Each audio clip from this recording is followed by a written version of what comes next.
Hi, I'm Tim. Welcome to our channel, and thanks for logging on. If you enjoy these videos, do me a favor and subscribe to our YouTube channel right here at Watchbox Reviews. I would really appreciate it, and I promise to update daily. If you like this watch, you can see it and purchase it on our website, thewatchbox.com. Today we discuss the late, great Patek Philippe 5970 in white gold. This is a 5970G, part of a family of esteemed complications made from 2004 to 2010. This watch has a realistic claim to the title of greatest Patek Philippe complication of the 2000s. It remains a standard of reference. Between the 2004 commence and the 2010 cessation of production, somewhere between 2,500 and 3,000 of these were made in 3 golds and platinum, which is to say each individual variant is quite scarce, and this white gold version is in excellent condition. It was a big watch for its time. Patek Philippe making a 40mm chronograph was a bit of a breakthrough, though not unprecedented, as the 1998 5070 had pointed the way. 40mm in diameter, it sits on my 16cm circumference wrist quite easily. It's compact, lug to lug, you might not expect this, but the watch is a very reasonable 46.4mm, making it suitable for wrists as small as 13.5cm circumference. It's only 13.2mm thick despite the complexity, and with a generously sloped and stepped case flank and a concave bezel, it will easily slip underneath a dress cuff, jacket, as well as dress shirt. The spacing between the lugs was prescient. Patek, seeing the trend of the future as broader lug spacing, designed it with a 21mm stance that gives it an impressive modern footing on the wrist. The strap is a handsome piece, as you can see. Dark brown, large rectangular scale alligator leather, unbolstered, with a very narrow shear edge that shows you the layers of construction. A monotone stitch, calf on the bottom, alligator on the top, full white gold deployant clasp, and I shall remove that little offending tag, with a filigree style Calatrava cross. If you like to wear your heavy gold watches with a looser fit, it's nice to have a heavy clasp to counterbalance on the bottom to keep everything stable. The case of this watch creates the impression of a bigger watch. In the mind's eye, you imagine the 5970 being a huge thing because of the sheer complexity of the assembly. You can see that the lugs are stepped out and they were physically welded on with all evidence of the soldered joint then removed. Let me get as close as I can to show you this in detail. But the case construction was labor-intensive and quite complex. Compound curves, bevels, facets, creases, junction points. It's all of high polish, but that's pretty much the only uniform feature, as there is a lot going on here.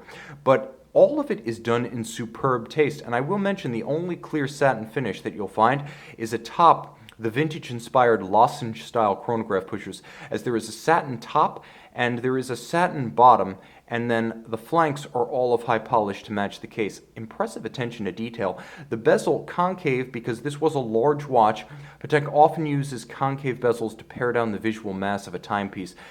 The timepiece also features an element of sleight of hand on the dial as well. If the concave bezel was an external trick, the use of concentric scales for a highly calibrated tachymeter and a railroad-style minutes and seconds track means that you don't quite notice that the CH27-70 base caliber and the complications are a little bit smaller than the case itself. It's nicely cloaked. Sunken subs and mono counters with coaxial registers for the complications at 9 o'clock, 3 o'clock, as well as 6. You have an aperture-style day, aperture-style month, radial style date with a crescent style moon phase with a 122-year adjustment interval. You have a leap year phase indicator as well as chronograph minutes at 3. You have constant seconds at 9 as well as a 24-hour sub-register, so you know when not to use the pusher adjusters to try to adjust the calendar. The chronograph is very crisp, but to me, it's not the movement, it's not the case, it's not the dial that is the highlight of this watch. It's actually the blackened white gold indices and leaf style hands as well as counterweighted lancet-style chronograph seconds. That's what I enjoy most about this watch, as the contrast is superb and the smoky coloration of the black and white gold is simply delicious. Turn it all over and it gets more savory still. We may as well turn the balance up and work our way down from the top. The balance, big and slow beating. First of all, you're looking at the Patek Philippe caliber 2770 CH27-70 based on the Lemania 2310, a long-serving column wheel chronograph caliber that, as the Omega 321, went to the moon. Here, Geneva Hallmark finishing standards, and let's get a little bit closer, afford ourselves a bit more light and see if we can't resolve this more completely.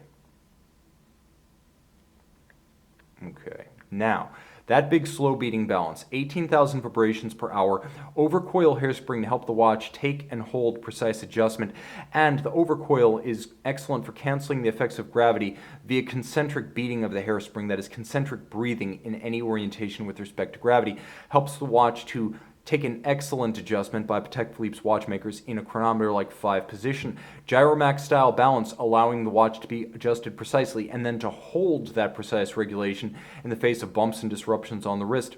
A lateral clutch with a column wheel. You can see the lateral clutch moving out of and into contact with the center wheel. You'll also note that the lateral clutch is completely jeweled. These usually feature 1 or 2 bushings rather than jewels, so a jeweled lateral clutch is a very rich refinement. The column wheel, capped in Geneva fashion, that's why you can't see its crenellated towers, cycling the levers and horns that interact with it and draw the clutch into and out of contact with the center. When you reset everything, you can see the recentering hammers falling on the heart cams at center. So a manual wind lateral clutch chronograph may not be sophisticated as a vertical clutch system and an automatic, but what it does is allows you to see all for which you've paid. Manual wind, 18,000 vibrations per hour and a 48-hour power reserve, 24 joules.